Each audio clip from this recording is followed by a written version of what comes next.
A court recently ruled social media wasn't liable for the Buffalo grocery store shooting. 10 people were killed in that shooting 3 years ago.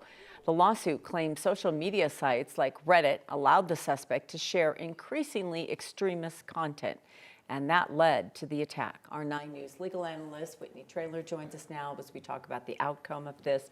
The plaintiffs then sued the social media sites and others. So tell us about the parties and what they're alleging here. There's a lot of parties that were sued. So it was the families of the plaintiffs that were killed in this situation, and then a number of people who also witnessed it because they were obviously traumatized in that situation. And there were 3 primary sets of defendants. It was the gun sales and distributors who have been sued many times for mass shootings and for the most part have been found not liable. The social media companies, there were, as you mentioned, Reddit, Facebook, Instagram, YouTube, and they're saying that he wasn't racist to start with, but he got socialized and radicalized by the suggested videos that they saw, and it was this young teen was so impressionable that these videos over and over, because the algorithms, once you start watching something, it shows it over and over. So they sued the social media companies, and then of course they sued the parents as well.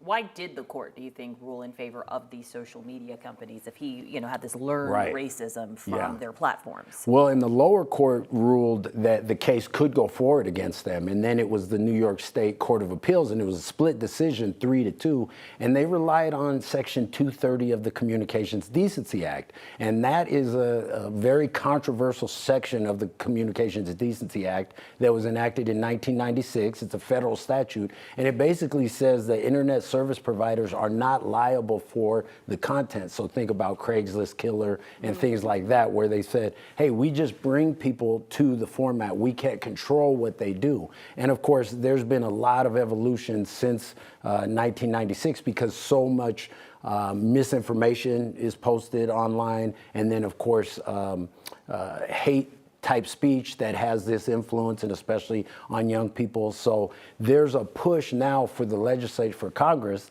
to do something about Section 230, but that's what they relied on, was saying, hey, we're not liable. So I think there'll be more appeals, but that's what the New York State Court of Appeals ruled.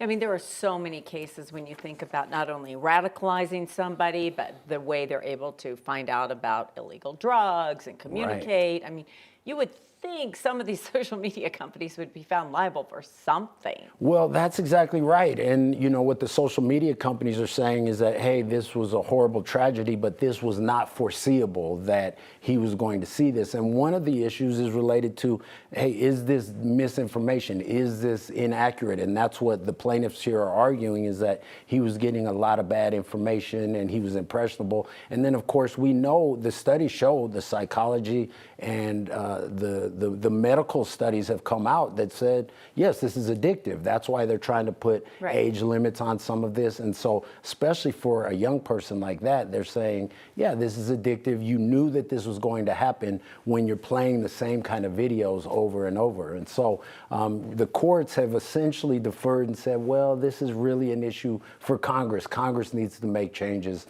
to Section 230. But I think eventually you're going to see somebody break through. Just like with the gun manufacturers, there's been some instances where they were found liable in certain instances. That's exactly right.